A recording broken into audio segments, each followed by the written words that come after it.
to the round table. Welcome back to Fight Night with the Night. Sorry, I couldn't do all of it. I got a kitty. The happy tea. Hello, everybody.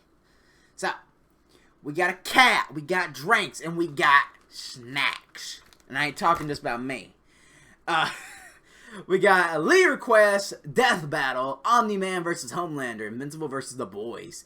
Omni-Man's about to beat Homelander's ass. Or I'm gonna eat a hat. If Omni-Man manages to fucking lose. Omni-Man, the invincible champion from planet Viltra. Homelander, the world's greatest superhero. Brought to you by Bot International. Two heroes have stood the test of time with more aplomb than the very first, Superman. But what if absolute power did, in fact, corrupt absolutely? Damn. We're all screwed. He's Wiz and I'm Boomstick. And it's our job to analyze their weapons, armor, and skills to find out who would win a death battle. Look, up in the sky. It's a bird! It's a plane! No, it's Omni-Man! Had you go in there for a second, huh? It's Superman! Really, his name is in the title of the video. Well, you might be forgiven for mistaking Nolan Grayson for his classic comic Nolan inspiration. Grayson. He's even got that sexy mustache that he's not afraid to hide with terrible CGI. On the planet Viltrum, Nolan was sent to Earth to act as its superpowered alien defender. Really wants his son to think, huh? Enlightenment of his utopian homeworld. And as his superhero alter ego Omni-Man, there was no one better suited to the task. He saved the world countless times, worked alongside the Guardians of the Globe, and even married and had a son, Mark. Life couldn't be better, until Mark inherited his dad's Viltrumite powers. That's when Mark found out that his dad was a stinking rat bastard liar. Damn. Turns out, Viltrum wasn't exactly the peaceful utopia Nolan promised. Peaceful in the sense that they culled half their population, murdering billions with their bare hands until only the strongest were left, united by a common purpose. This Viltrumite empire then went on to conquer planet after planet in their home galaxy, murdering any who dared oppose them. So just scratch that whole peaceful part entirely. Yeah. Turns out Omni-Man was here to do that same thing to Earth. Sorry, Mark. Your dad's a dick. What the worse, fuck? He's easily the most powerful being on the entire planet. Imagine combining the raw power of a Kryptonian and the bloodlust of a Saiyan. Damn. What you get is basically a Viltrumite. Due to their unique DNA, Viltrumites are composed of smart atoms that they can manipulate to achieve superhuman feats, like holding their breath for weeks on end by drawing more energy from the oxygen inside them. Kinda reminds me of that whole bioelectric aura thing Superman has. That's basically how comic writers bullshit a sciencey explanation.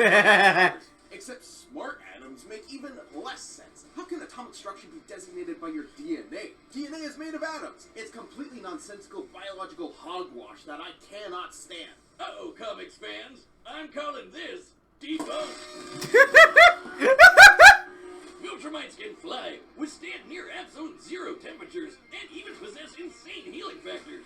You know, stuff like getting punched through the stomach, having your guts ripped out, or having your face smashed up in a tomato soup. I don't mean to exaggerate, but Viltrumites in this series get fucked up and somehow survive. However, too much trauma to the brain or heart can overtax their healing factors, and intense heat can be especially damaging. Even the most powerful Viltrumites can be killed by extended baths in the spicy hot plasma of a star. And because of their abilities, their inner ear vestibular system is far more sensitive than regular humans. Intense sonic pressure will disrupt their fragile equilibrium and even prevent them from flying. Though, pushing themselves to their physical limits only ends up making them way stronger. And considering Nolan has been alive and planet conquering for thousands of years, he's easily one of the toughest Viltrumites around. Like, other aliens attacking him will literally splatter their bodies against him. Damn. Mark didn't inherit everything from his dad. Despite his alien genes, Mark was raised as a human with our weak, pathetic human values like love and compassion and not brutally murdering the shit out of everyone you see like a maniac. Really made it difficult for Nolan to relate to his kid. Such as when these aliens invaded Earth. Mark tried his best to minimize casualties and outsmart his numerically superior foes. Nolan, meanwhile, tackled their leader through the portal back to their homeworld, then spent some time systematically annihilating their planet for even daring to take Earth from him. Damn. Generational divide. Good lord. He's underselling it. Nolan flew so fast that his body lit their planet's atmosphere on fire, creating massive country-sized explosions, with his own body as the projectile. Omni-Man has flown across galaxies in only a week, survived punching a hole through a planet, and even deflected a meteor the size of Texas. Assuming the diameter of the meteor is equivalent to the distance from the top of the Panhandle to the Gulf of Mexico, that would make it 1,300 kilometers wide. And weigh over 4.6 quintillion tons. Jesus. And re-entry speeds of over 11,000 meters per second, it'd hit with enough energy to... There's a ton of characters and weapons that you can collect. There's different constellations. I do not care. Destroy the moon twice over. So Omni-Man is strong enough to slaughter those... Effortlessly threw a baseball around the Earth, redirected an asteroid the size of Texas, participated in destroying a planet, flew from Earth to Thraxa in under a week, survived Mean Supreme, single-handedly ended the Flaxian civilization, defeated Invincible, outwon the alien space racer, Guardians of the Globe. him an ally, the Guardians of the Globe, all to ensure as seamless a transition to the coming Viltrumite rule as possible. Too bad for Nolan, it wouldn't be that easy, because he'd have to go through his son first. Mark was horrified by his father's treachery, spurred on by the reveal that Nolan only viewed his mother as a pet, a disposable broodmare. Invincible fought Omni-Man to save the planet. And that's when Mark's real Viltrumite training began. Get it? Training? Ha. Train? Yes, we get it. It was a good pun. Jesus. But Great for pun. anything, it was Omni-Man that learned a lesson about humanity that day. He may have tried to turn Mark into a Viltrumite, but in reality, as Nolan fled Earth with tears in his eyes, Mark made his father human. Damn. Oh boy, what can we say about This episode Homelander? is sponsored by BetterHelp. Life can be overwhelming, and many people are burned out without even knowing it. Symptoms can include lack of motivation. Not sponsored. Welcome to Vought International, a multi-billion-dollar American conglomerate whose #1 products are the A-Train. greatest superheroes on the face of the earth. That's right. Superheroes are real, and they're big business. Imagine a company that possesses a monopoly on popular culture, pumping out movies, TV shows, action figures, and video games constantly, drowning the masses in a slurry of focus-tested nostalgia opium with no end in sight. Yeah, imagine. Within Vought's pantheon of gods among men is their premier super team, the Seven, and its leader, Homelander. He's got the looks, the charm, the Jesus, and most importantly, he's got the power to slaughter all of America's enemies at home and abroad. Jesus! This guy probably eats freedom and shits eagles. But Homelander's squeaky clean corporate sheen is only skin deep. Far from the big blue Boy Scout he's marketed as, Homelander is probably the closest thing to Lucifer on Earth. Remember Bad Future Biff from Back to the Future? Now give him superpowers and media training. Vought's official story is that Homelander was an alien who landed here as a baby. A tale we're all familiar with. Yeah. And one that's total bullshit. Homie was made in a lab with Vought's proprietary super soldier serum, Compound V. And he was a complete success. Too much of a success. He was murdering rooms of terrified scientists before his umbilical cord was even cut. Jesus. In the comics, Vought had to keep a remote-controlled hydrogen bomb strapped to him at all times because they had no idea what else could possibly kill him. As he grew up, he was subjected to psychological conditioning to make him the greatest and most profitable hero of all time. It wasn't long before he debuted as Homelander, the ultimate defender of the American dream. Homelander possesses massively superhuman strength, speed, and durability. He can fly at hypersonic speeds, see through walls with X-ray vision, and detect a person's emotional state from just the sound of their heartbeat. But you know you're done for when he breaks out his heat vision, which is strong enough to slice through crowds of people or split airplanes in half. Or screams so loud that it shatters the eardrums of anyone around him. Those are innocent bystanders whose ears are exploding, by the way. Oh yeah, he totally botched this mission to stop a plane hijacking, so he forced each and everyone on board to die in the resulting crash so they wouldn't reveal his incompetence. Well, Homelander's powers may be real, Jesus. but his heroism is a charade. Though he plays his part well, he cares nothing for the peons he's forced to protect. The only thing he treasures is, ironically, his public image. Turns out being raised as a lab experiment doesn't create a healthy person. But No. don't worry, he eventually cleaned up his act and started a totally 100% healthy sexual relationship with a fellow superhero, who just happened to be an actual Nazi. Speaking of sex, Wish, you know how I'm always saying we should figure out how Superman and Lois, Damn it to hell, man. That's what I hate about Death Battle. Ads fucking everywhere. Let's get away I can't even enjoy my from school. chips. Get busy?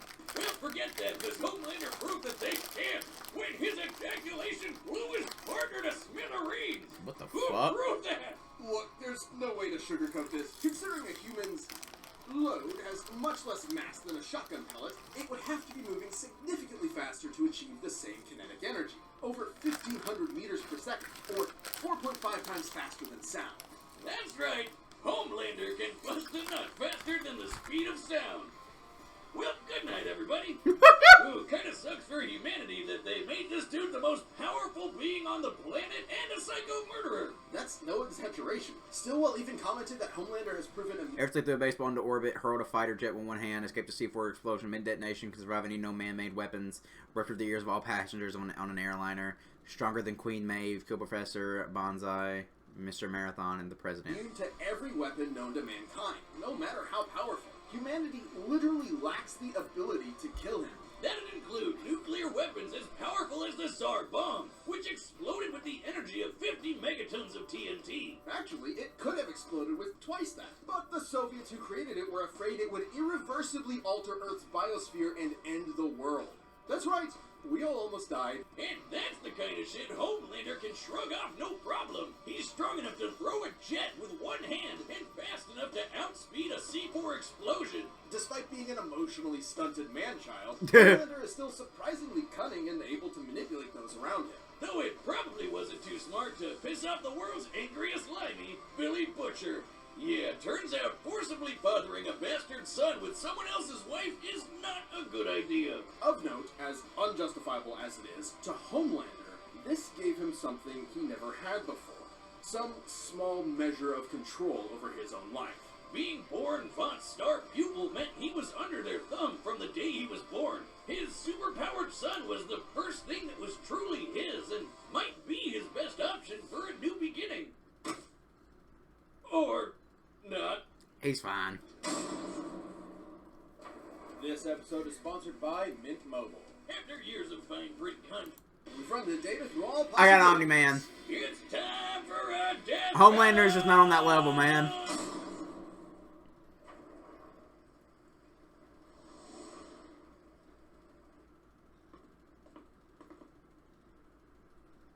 Howdy, neighbor. Coco? It's warm.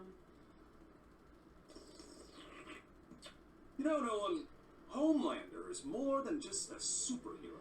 It might be cynical to say this, but he's a brand.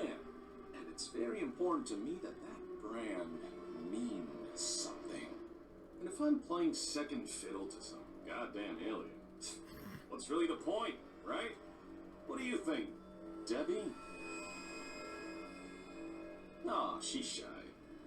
So, do we have an understanding? Get the fuck out of my country. I'm going to feed you your own heart. Damn. Shit. That was a great line. Damn. Get his ass.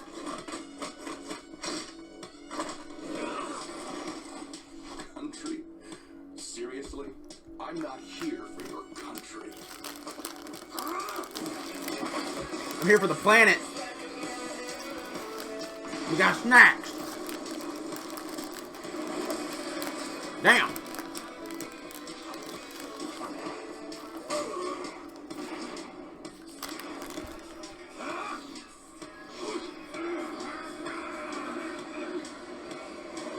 Oh shit.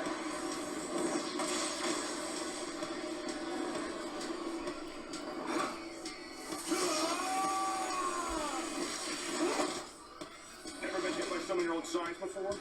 You have to turn with a punch to reduce them. There.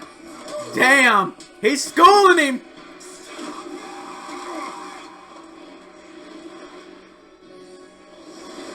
See, Homelander's never fought anybody like him before, though.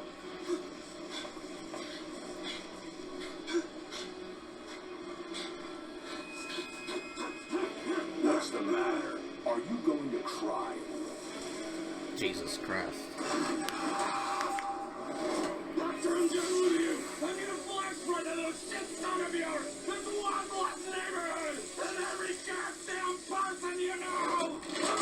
Oh, shit!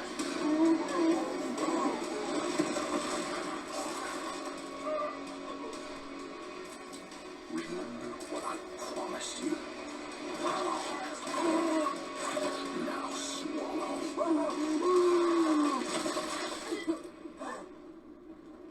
Merry Christmas.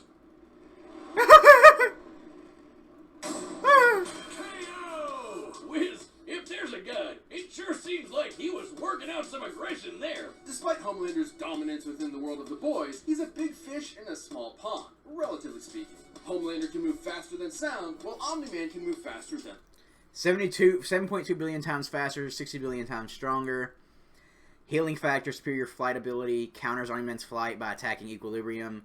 Slightly more variety in abilities, has little means of a killing blow, much less experience in taking hits. Yeah, that's what I was thinking. Homelander has no experience fighting people on his level. and light. Homelander can survive a nuke, while Omni-Man can shatter the moon twice over. To be fair, Homelander did have a couple of abilities Omni-Man didn't, like his heat vision. And while Viltrumite healing factors have failed against continuous exposure to the heat of stars, that still took quite a bit of time, and there's no reason to think Homelander's heat vision was anywhere near that hot. Hell, Nolan's take heat vision from the superhero mean Supreme before, who can vaporize people in an instant. Even if it was hot enough, Omni-Man's superior speed would cut him off before he could do any lasting damage. Similarly, despite being able to disrupt his equilibrium with his supersonic screaming, Homelander wasn't strong enough to capitalize on it in any meaningful way. Plus, while Homelander is pretty devious when the situation calls for it, Omni-Man has been fighting and conquering worlds for thousands of years. He comes from a warrior culture based on fighting. Exactly. Homelander, on the other hand, comes from a test tube and never had to push himself as a fighter because he was always so much stronger than everyone else. Exactly. And that's the key difference between them. One is a warrior, and the other is a bully. Homelander was never going to give up easy, but Omni-Man's skill, power, and Viltrumite heritage earned him the win. When it comes to Superman knockoffs, Homelander had to eat his heart out. Exactly. The winner is Omni-Man. So, there you have it, ladies and gentlemen. I agree with the outcome. Like I said, the Homelander has not... He don't have a fucking thing on Omni-Man. I knew Omni-Man was about to rock his shit.